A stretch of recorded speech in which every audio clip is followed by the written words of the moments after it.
Welcome to Conversations with CISOs, security leaders, and technology executives, where we sit down with the leaders shaping cybersecurity and enterprise technology. Today I'm joined by Konrad Fellman to discuss how security starts with infrastructure. Konrad, thank you for joining me today. To get us started, could you introduce yourself and tell us a little bit about your background and your current role? Sure. Hi, I'm Konrad Fellman. I'm the CISO and VP of Global IT Infrastructure for Modine Manufacturing. I've been in this space, I don't know, for longer than I want to think about since around 2000. I've been doing stuff like this. My background, I started in consulting, security consulting, IT consulting. Uh, After that, I made my way to Cubic in 2012, where I took my one of my first roles as just a normal person working for a single company instead of consulting, to try and leverage all those things that I learned as a consultant. And from there, made my way to the CISO role there, and then I spent some time at a company called Encore Capital, and then now here I am at Modine. All right. So, when you're assessing an organization's security posture, what do you look for within its infrastructure and its architecture before examining individual vulnerabilities? Really looking at kind of what we have, what are the platforms we're using, how's it architected, how much segmentation do we have, what kind of security stack exists, just to get a feel for what's there. Because I think, important piece is understanding and having that visibility of what you're trying to protect before you can really get started on reducing vulnerabilities and maintaining a good risk posture. Having led both IT infrastructure and cybersecurity, where have you most often seen infrastructure and security teams become misaligned, and what does that misalignment cost the organization? Yeah, I think where I've seen that is when they operate in their own silos, right? And they don't coordinate a lot, and you get a lot of finger pointing. Well, we said to do this, and they chose to do this.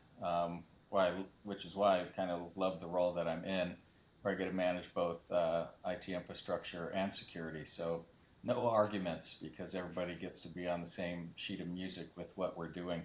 But I think the other times there are ways to alleviate that. I think you know you look at security guys, they're focused on security. So when they don't get kind of the understanding of what they're trying to do and how they want to move forward, they become that department of no.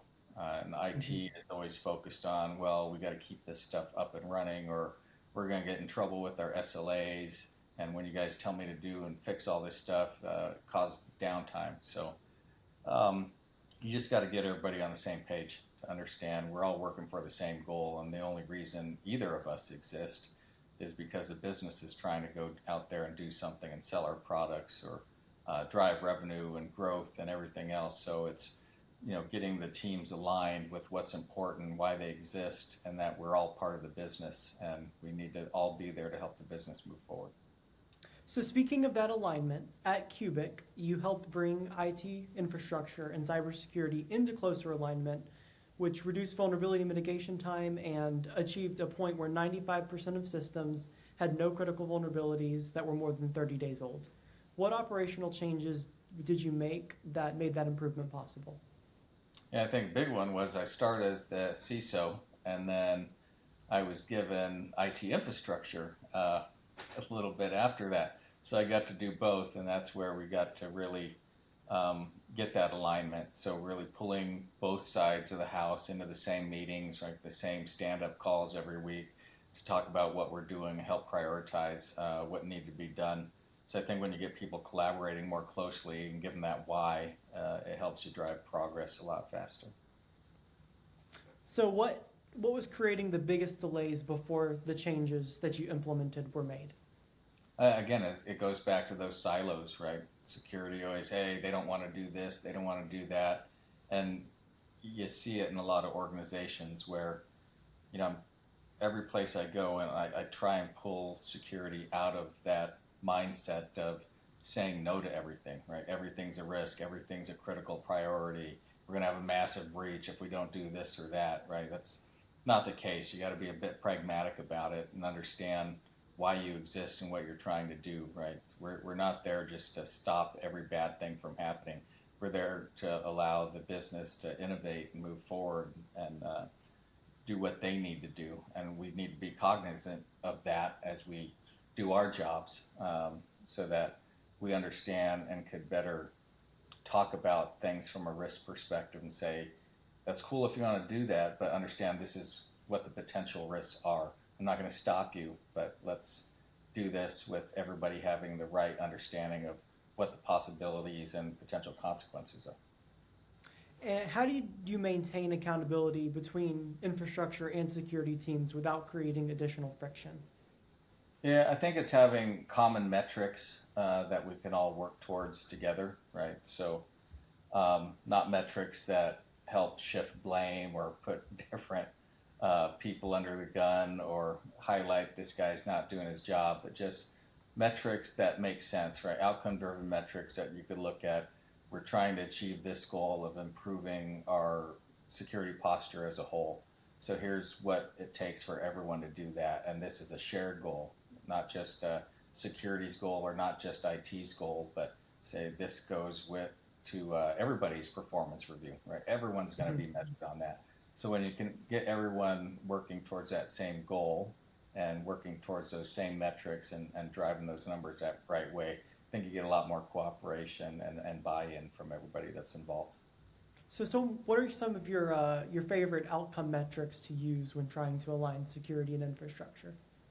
Yeah, I think a lot of times, a lot of these metrics, when they get created, they're focused on just things that maybe IT or security understands, right? Just the technical side of the house. Let's figure out this percentage of critical vulnerabilities on each system or something like that. So I think looking at outcome, right? It's how do we where our goal is to improve our security posture overall. So we want to focus on the most critical threats to our organization and try and, where you can, put them in business terms, right? Something that if a board member is looking at it or executive management, they understand what it means, right? So I think when you look at kind of the outcome driven metrics, it's not about, oh, well, we got our patching percentage in SLA right, right? It's no, we made this improvement to our posture that's going to prevent threat actors from causing a huge breach on these critical systems that we have. So it's kind of the phrasing a little bit, but what I do see is a lot of organizations also just look at the numbers and just look at the metric. How do I improve that metric, right? If you just say percentage of systems with critical vulnerabilities, all you get is people trying to get that number down. So not really evaluating what the actual vulnerabilities are and looking at the ones that have a critical exploit that's available in the wild, right? So you really want to shift that focus to we're improving posture, protecting against threats versus some arbitrary number that you just want to hit. So it's really trying to move people to let's focus on the most critical vulnerabilities, the ones that leave us the most exposed, and how does that reduce our risk posture, or reduce our risk overall with the infrastructure, not just some number. Right. So when shifting to focus on the most critical vulnerabilities, what information about assets, systems, and dependencies do security teams need to make those effective risk decisions? I think it's a lot of times bringing in the right tools. You don't want to do that manually. I think every Right, of course. organization That would has be a nightmare. hundreds of thousands, potentially millions of vulnerabilities that exist out there. So I think you could use various tools that exist, and there's a lot of great ones out there. We use CrowdStrike's exposure management and their expert score, which takes into a lot of different content related to the asset and other risks it sees related to the asset and external exposure, and if there's critical exploitable vulnerabilities that exist. So you can kind of pull all that together and use its score, right? Everything out there is using AI and things to figure that stuff out. There's really no reason to go try and manually figure that out on your own.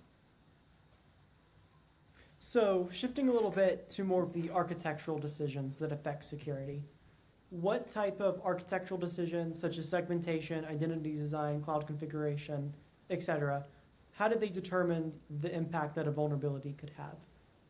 Yeah, I think with all of that, you really need to look at how you've architected your defense in depth, right? I think everything comes down to a lot of those basics, right? Are you properly segmenting networks and your critical things from your non-critical stuff, right? Are you putting IoT devices on a separate VLAN from all of your workstations and everything else? What does need to have internet access versus not needing internet access, right? So that least privilege type concept, managing your identities, seeing how many layers you could put between your critical things and what the threat actors are doing, right? Trying to minimize your attack surface as much as possible. So looking at all those different layers of controls, like for me, the way I like to look at vulnerability management is breaking things down into external facing assets, end user compute, and then the rest of the infrastructure. And then my highest focus is always going to be on that external facing stuff because if it's out there on the internet, everyone could see it. And as soon as there's vulnerability, everyone's going to try and exploit it. And then just moving down that stack. So looking at end user compute, where you have all of your people, right? Probably not adequate training or they're trying to do the right thing, but likely make some poor choices on clicking certain links and typing credentials into places they probably shouldn't. So, and Getting then, their lunch gift card. yeah, things like that, right? So that helps you kind of do that risk-based prioritization as well, right? Focus on where threat actors are going to get in, right? They're typically never going to have direct access right back into your back office and data center, right? There's multiple layers in there, but it's also about how well you do those other controls, how well you're managing identities, right? Are you using single sign-on? Are you tying as much as you can into SAML policies, conditional and risk-based access policies? Right? Do you have the visibility when something weird is happening or somebody's account is used in a way that it's not normally used, right? Did you deploy your EDR to everything that you possibly can? So making sure you have that visibility and those layers of defense really helps. So, how should security teams become involved in infrastructure and architectural decisions before new risks are introduced? Yeah, I think it's where you can, and it's not always possible, but having the security team involved in when decisions are being made up front, whether it's about the network infrastructure, the architecture, new applications different groups want to bring in, and giving them the chance to evaluate, whether it's vendor risk management, looking at all the new vendors people want to use, SaaS services, whatever it is, make sure they get a chance to kind of review and see how that works into what our security stack is and what our security architecture is overall. Okay. So, in environments that have legacy systems or operational technology where strict patching, immediate patching may not always be available, how can they manage risk more effectively in that scenario? I think it goes back to that layers of defense, the defense in depth, right? Segment things off that are more critical, minimize your attack surface. Everybody, every organization I know has some obsolescence, has some older systems, has some applications they can't live without. That support ran out a decade ago for, right? There's lots of those things, but you have to be really pragmatic about your controls and what you're looking at, and really, really follow right those principles of defense in depth, least privilege. Looking at your access controls, your ACLs, right? The access you give individuals to things, and make sure you understand what exactly you have out there and where it is. So visibility is key as well. Making sure you know what all your assets are and where they are. So, with defense in depth, how do you determine which additional layer of defense will meaningfully reduce risk rather than simply add complexity? Yeah, I'm a big fan of simplifying things as much as possible. Yeah, I think security should have a very low amount of friction to the business. The harder you make things, the more complex you make them, the more people are going to try and find a way around them, right? If somebody's got to go through 3 layers of MFA and go into 5 different portals to go get to one application, they're going to find a workaround, right? They're going to see and look for a different way, or they're going to write everything down and keep it in some plain text file on their desktop or do goofy things like that. So I think when you look at defense in depth, it's more about, right, Are you managing identity properly? Are you managing your vulnerabilities properly? Have you managed your infrastructure properly and your ingress egress rules? Are they adequate enough? Are you looking at zero trust? And a lot of these things, when you do them, they also make life easier for the end user, right? Moving from, say, traditional VPNs to a SASE solution, right? It's almost frictionless for the end user. Going from traditional passwords where people got to use 3 or 4 different character types and it's got to be 12, 14 characters long and you got to change it every 90 days. That's a lot of friction that causes people to do weird things with their passwords.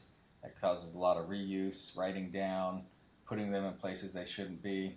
So when you start shifting and tying more into SSO, looking at NIST 800-63B, being more proactive about looking for compromised credentials and things like that, not giving people, oh, you have to use all these character types, but make them have a little bit longer character and they could use whatever characters they want in their password. But as long as you're monitoring them for potential compromise, weakness, being found on the dark web, and then you could trigger a change, right? It just makes life easier. Also things like going to passwordless, using capabilities like Windows Hello. I think people freak out about it, but just because something's easier doesn't mean it's less secure. A lot of times it's more secure because we're getting out of the bad behaviors and habits. All right. So as we wrap up, if a security leader wants to strengthen the foundation beneath their vulnerability management program, where do you recommend that they should begin? Create some metrics that make sense for you and your organization. I don't think they're the same for everybody. Everyone's got a unique scenario. Everyone's got a different infrastructure or at different phases of their own life cycle and maturity. But think about what you want to do. Think about it in a pragmatic matter. Take into account what the business goals are, and then figure out how can we isolate all of our old stuff. How can we make it harder to get to things that are more critical that people don't really need to log into all the time. Or just look for those small opportunities and look for things. I think there's a lot of capability and solutions that people already have that aren't taken advantage of, right? If you look at a lot of environments, a lot of organizations are using O365, a lot of capability in Entra related to, say, password management. So if you can kind of tighten up some of those controls, that also makes things a little bit easier for end users, take a more risk-based approach. You could probably start reducing how much you have to tackle. So if you're just focusing on the top 5 most critical remediations in your environment, that take into context of what they are, what kind of data they have, how exposed they are, versus just looking at the numbers like we talked about, just percentage of all of our systems that have critical vulnerabilities. Right? Focus on the things that are the most important and try and make your metrics work that way instead of kind of some of the common ones that you see. That way you'll start reducing your posture, you start having more of those layers that exist, and you'll get into a better place with a little less stress probably too. All right, excellent. Well, thank you everybody for watching. If you enjoyed this conversation, be sure to like and subscribe and leave a comment with your thoughts or suggestions for future guests and topics. And thank you again to Konrad Fellman for joining us. We'll see you guys in the next episode. All right, thanks.